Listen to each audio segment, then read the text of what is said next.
Hello everyone, I am the Enforcer, and welcome to the breaking news. Please make sure to like, comment, and subscribe, and support us on Patreon, link in the description below. Today we have had breaking news from around the world, as we've been able to hear that the Israeli Air Force has continued their aerial bombardment in the city of Tehran, landing major hits as the Iranian police headquarters has been destroyed in an airstrike, and the Iranian state television is now stating that all Iranian internet access has been shut off to stop information leaks from inside the country. Yet still, we have been able to hear of significant Israeli airstrikes in Karaj, and we've also been able to hear that the Iranians have now found a Spike anti-tank guided missile launcher inside the mountains just north of the city of Tehran, highly suggesting that Mashhad operatives are still on the ground and conducting strikes against top Iranian officials from the security of the direct outer area of the city. Outside of that, we've also been able to hear that the Israeli Air Force has targeted and destroyed a significant rotary aviation wing at Kermanshah and also an in-air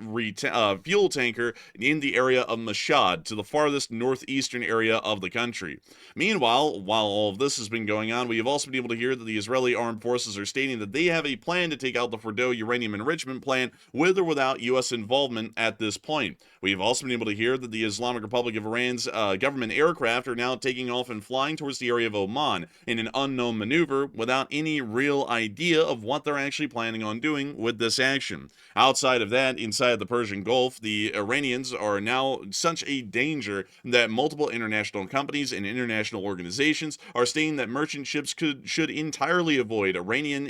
territorial waters, as that could lead to the seizure and impounding of vessels and the crews being held hostage as a result. Outside of that, U.S. and U.K. naval assets inside of Bahrain have now set sail in their entirety. It appears that this action is an incredibly rare one, and the first time that we've seen this so far in our 3.5 years of news coverage. Outside of that, we've also been able to hear that there is possible U.S. Air Force involvement now near to the area of Syria and Iraq, right along the border, as Israeli stealth drones have also been spotted over western Iraq, heading towards the area of Iran. We have also been able to see video and picture evidence of the Israelis conducting refueling operations to keep their air forces operational within the staging area of northern Iraq. Outside of that, Netanyahu has admitted that the Israelis have suffered losses, but nevertheless, they are necessary losses at that. We have also been able to hear that more stratotankers are on their way at the moment into the Middle East, as the USS Gerald R. Ford is expected to arrive in EUCOM's theater of command here within the next 2 weeks. We have also been able to hear that the United States appears to be on a warlike footing still, as the Secretary of Defense has stated that the U.S. is prepared to take military action against Iran at any given moment on the President's orders, and we've also been able to see another large wave of aircraft outbound to the Middle East again from the United States of America. We have a massive amount of news. We actually have about 25 independent news bulletins to cover in this video, and there has been a lot of major developing news that's been happening since the last time we were on air. And moving directly into our first major pieces of news, we have been able to hear that the police headquarters inside of Tehran has been hit and is on fire. We were able to get a video right here showing us the significant blaze and fire that is currently going on at the police headquarters inside of Tehran, and it appears that at this point there is a great deal of damage that is going to be inflicted to Iran's internal security service abilities. The Iranian state police are a nationalized police force, and the striking and destruction of their main headquarters may be causing a break, at least in centralized command of the Iranian police forces. This may possibly lead to certain types of uprisings or rebellions within the country, or at least a lack of centralized government control over the entirety of Iran due to the loss of the police headquarters and possibly the loss of top police force officials. We have also been able to hear that other airstrikes were reported within the area as well, but this has not stopped the Iranians from trying to stop that information being published, as Iran did state earlier that it is imposing restrictions on internet access due to the Israelis using it for warlike purposes. That has not stopped us from being able to get information out of the Islamic Republic of Iran, however, as we were able to report and visually see more airstrikes being conducted inside of Tehran's eastern regions, in this picture right here, taken only hours ago, and we also were able to get additional footage as well and video showing us that near to the area of the Sorka Hisar National Park, there was a large plume of smoke and an explosion that once again occurred in this area. Yesterday, we were able to report that an Israeli airstrike hit a missile production facility on the other side of the Kajir National Park, which we can see right here, and it appears that facility as of today has been largely or completely destroyed. We are also now able to report of another explosion, possibly at a storage facility right here, or another storage facility near to this area, that has also been hit and rapidly caught on fire and exploded, as we can see in this picture right here. The smoke is a thick white plume, once again suggesting some sort of solid propellant that has caught on fire and exploded. We also were able to get another little bit of information about this explosion as well here, as we were able to see that the smoke plume had grown even larger after the airstrike had been conducted and minutes after the last picture that we shown had been taken, and it is once again suggesting that it is some sort of a propellant explosion from the information that we have at this moment. Outside of that, we have also been able to hear inside of Iran that there are some significant airstrikes also happening in the city of Karaj, largely a suburb within western Tehran, or a major city just west of Tehran, and we were able to see the explosions in this clip right here. We were not able to geolocate the exact area where this airstrike occurred inside of Karaj, but it does make it incredibly clear that, one, the Iranians are not stopping us from getting information of the ongoing strikes throughout the country, and two, the Israelis are continuing to strike and destroy targets with relative ease, even inside the city of Karaj, which is incredibly close to the city of Tehran. Outside of that, we've even been able to see more information coming out of the Tehran area, as a spike anti-tank guided missile system has been found in the mountains nearby to Tehran. It appears that the Iranians are now stating that Mashhad agents are operating in mass throughout the country and are using any kind of weaponry they have at their disposal to be able to target and assassinate top Iranian officials, or to try and hit major Iranian strategic sites, adding into the believed destruction that is being caused by the current Israeli airstrikes. This is clearly a spike ATGM, and if we took a look at one really quickly here on the internet, you can see that the system itself and the launcher exactly lines up. This is showing that this is an Israeli team that is on the ground somewhere inside of the country, near to the capital city, that is continuously conducting attacks on whatever targets are the most opportune at the moment. Outside of the Islamic Republic of Iran's capital, we've also been able to hear that the Israeli Air Force has been continuing to target and destroy any key air assets of the Iranian Air Force, including those of the Iranian Army, as we were able to report that a significant plume of smoke was being seen near to the airport in Kermanshah just a short while ago, and there was no information, at least yet, we were able to get it now, but there was no information yet as to what the smoke plume was from.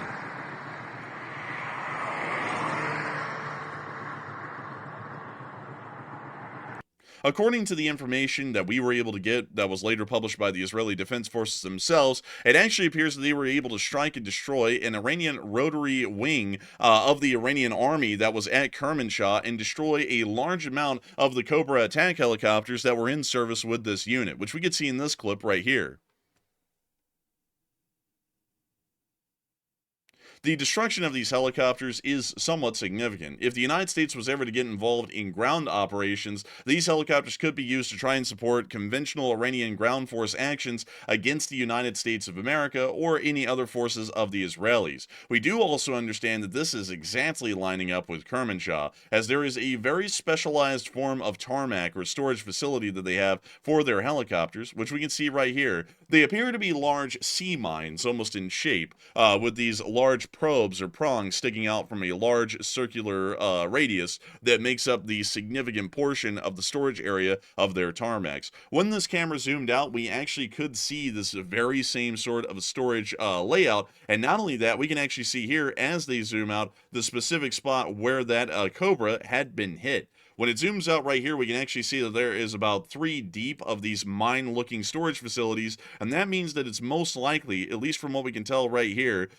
this very specific storage site that was hit right here. We can actually see that it is a little bit to the side of this 4 side-by-side cubicle storage area, which we can see right here, and this appears to line up exactly. Once again, showing us that the Israeli Air Force is able to strike and destroy any specific Iranian air assets that are within the area of western Iran. But more shockingly today, we were able to hear of a major development coming out of the city of Mashhad. So far, most Israeli airstrikes and air attacks have been seen to be conducted in the central and western areas of the country of Iran. We've been able to see that airstrikes have hit Tehran, Isfahan, and Bandar Abbas, as well as Shiraz, and everything else to the west of this area inside of Tehran, but we've never seen anything strike further on east inside the country, and especially at the city of Mashhad, which was assumed to be generally safe at the moment moment for Iranian officials to hide in, because we had not heard of any reported airstrikes in this area so far. However, satellite footage is now showing that a very serious strategic target has been hit and destroyed in this area.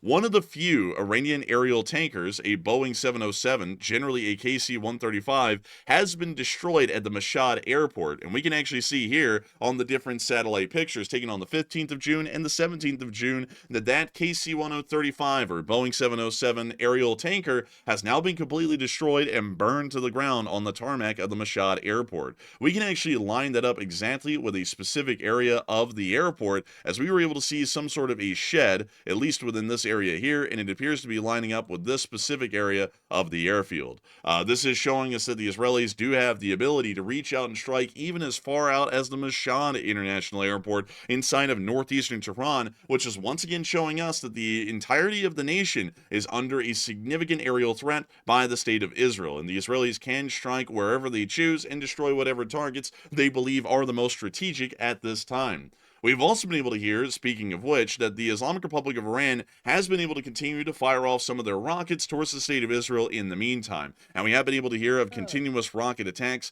not as large as the ones we saw in the opening of the Iranian-Israel conflict that we just saw develop about a week ago at its start, but still, larger missile attacks have been fired. And we can see another Iranian missile making its way into its exoatmospheric trajectory here on this clip.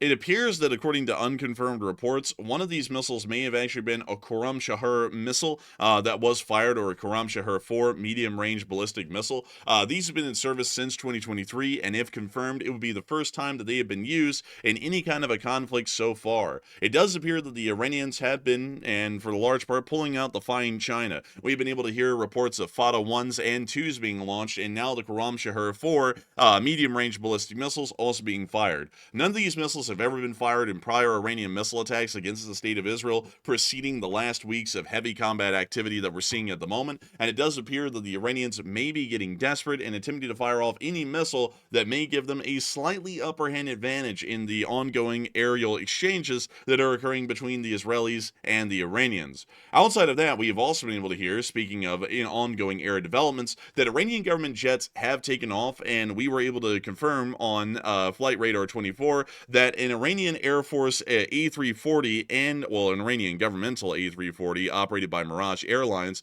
as well as another Mirage Airlines A321, took off and were flying towards the area of Oman earlier today. We have not been able to confirm where they landed, and we also were able to hear of another third aircraft taking off later, another A321, heading towards the area of Oman, but we do not know exactly what those aircraft are doing, what they're carrying, or where they're going. It is slightly possible that they may be attempting to speak to U.S. counsel inside of Muscat in Oman to see about what the Iranians may be able to negotiate their way out of at this point, considering that they're in a little too deep from what we can tell. Outside of that, other air activities have been conducted so far, including rumors of U.S. Air Force activity near to the area of the Syria-Iraqi border. We have not been able to confirm this information at all with video or picture evidence or official statements by the U.S. Department of Defense, so that statement is largely unconfirmed still at this moment. However, Israeli Air Force activity is something that cannot be understated, as we have been able to see a picture within the area of southern Syria and also western Iraq of an Israeli RA-01 stealth drone that was flying on its way towards Iran to most likely be able to provide on-the-spot reconnaissance and data gathering, and to most likely see what kind of damage has been caused by Israeli armed forces on the key Iranian security sites that have been hit by the Israeli Air Force so far. The Israeli Air Force has also shown us that they have been conducting refueling operations within the area of northern Iraq in the middle of the night. We can actually see here what appears to be an F-16 Barak 2 aircraft being refueled by one of Israel's stratotankers.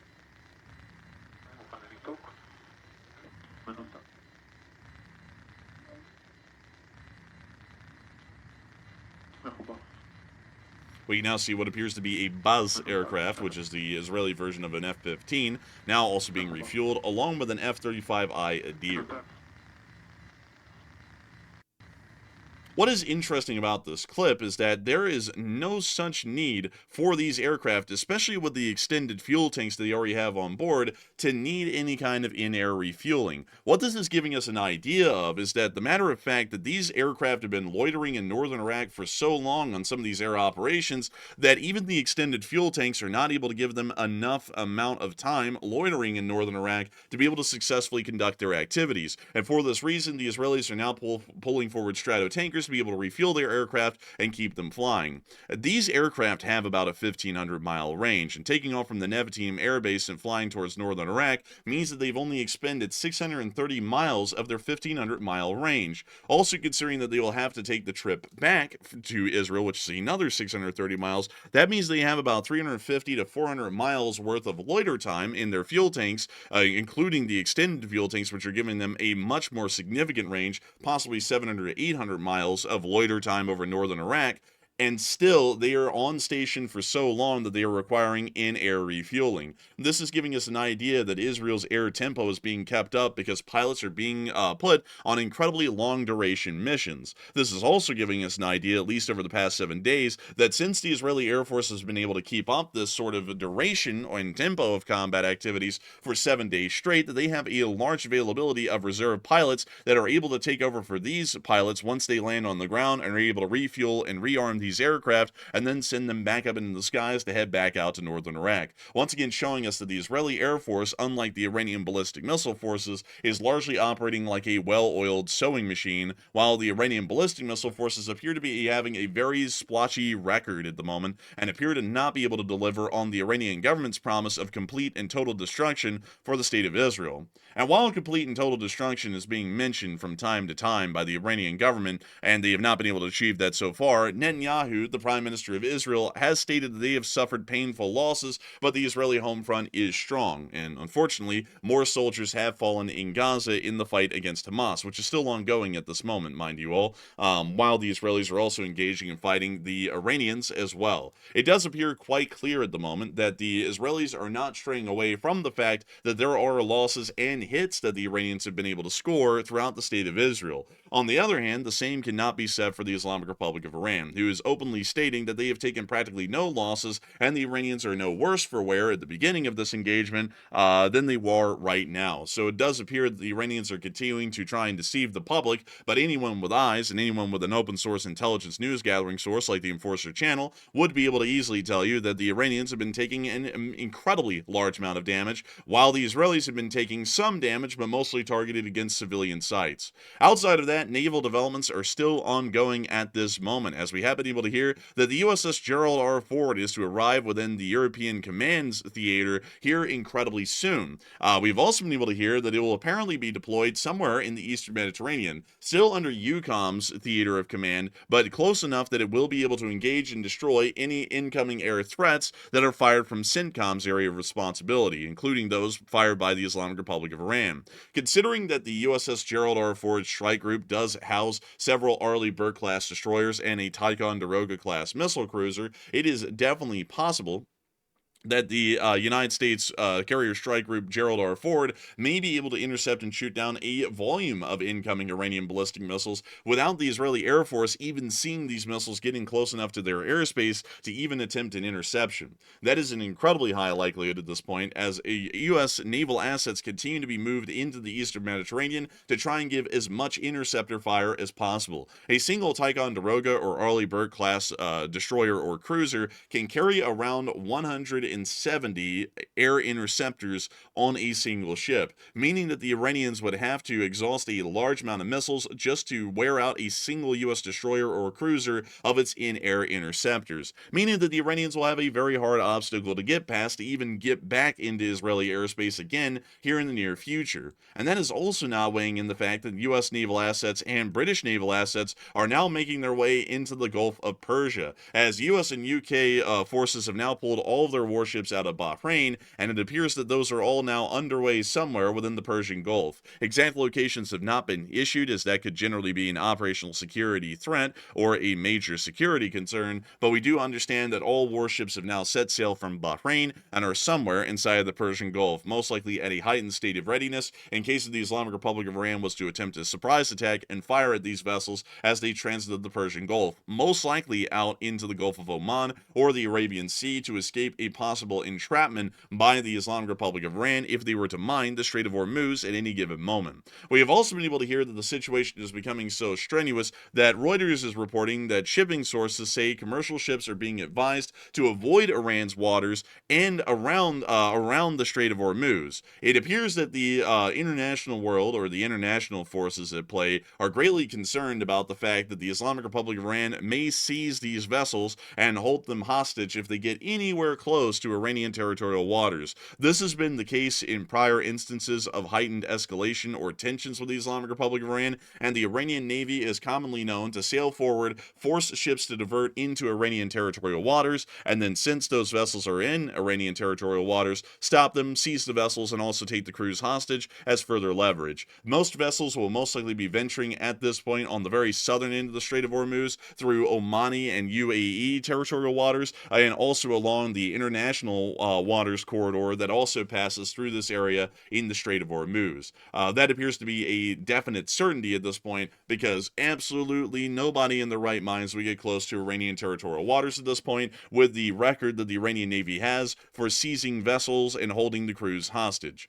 Outside of that, we've also been able to hear further news that the United States of America is definitely getting into the conflict at this point. We have been able to hear that the United States Secretary of Defense is stating that the U.S. military is prepared to execute any of the president's decisions on war and peace, according to the Secretary of Defense's statements just earlier today. We were also able to see another large wave of KC-135s and C-17s that are now outbound to Europe at this point, according to what we were able to see on flight radar just a short while ago. We can confirm that all of these aircraft are heading to the Middle East and not Europe at this moment, and so it does appear that the United States is continuously moving forces and equipment into the Middle East in preparation for hostile actions that will be conducted against the Islamic Republic of Iran. And the U.S. at that point will be joining as an active belligerent in the conflict against Iran in support of the Israelis' attempts to denuclearize the Islamic Republic of Iran. And with that in mind, folks, that actually is all of the major news that we have for today. That is a massive amount of news, mind you all. That was actually about 24 news bulletins that we were able to put in the short war summary today, and I've got to thank you all so much once again for watching so far. We are entirely honored and greatly appreciative to know that so many of y'all continue to choose this channel to be your primary source of news, whether it be live streams or short war videos like we're putting out right now. And of course, if y'all have greatly appreciated it, make sure to put police in the comment section below, and that is in respect to all of those Iranian police officers who just got vaporized inside of the Iranian police headquarters in Tehran just a little while ago. Make sure to put police in the comment section below. But nevertheless, we are all thankful for all of y'all once again watching, and if y'all have enjoyed, please make sure to like, comment, and subscribe. And if you would like to, support us on Patreon. The link is in the description below as well. The folks who are supporting this channel on Patreon help us to be able to make our news operations possible. If it wasn't for crowdfunded support through the super chats on our live streams and Patreon for our short war videos, we simply would not be able to make this kind of news coverage that happens here on this channel possible on a day-to-day basis. And so I massively thank you all so much once again for watching, and I massively thank the folks who are supporting us on Patreon for helping us to financially make this channel possible. And with that, we will see you all in the next one.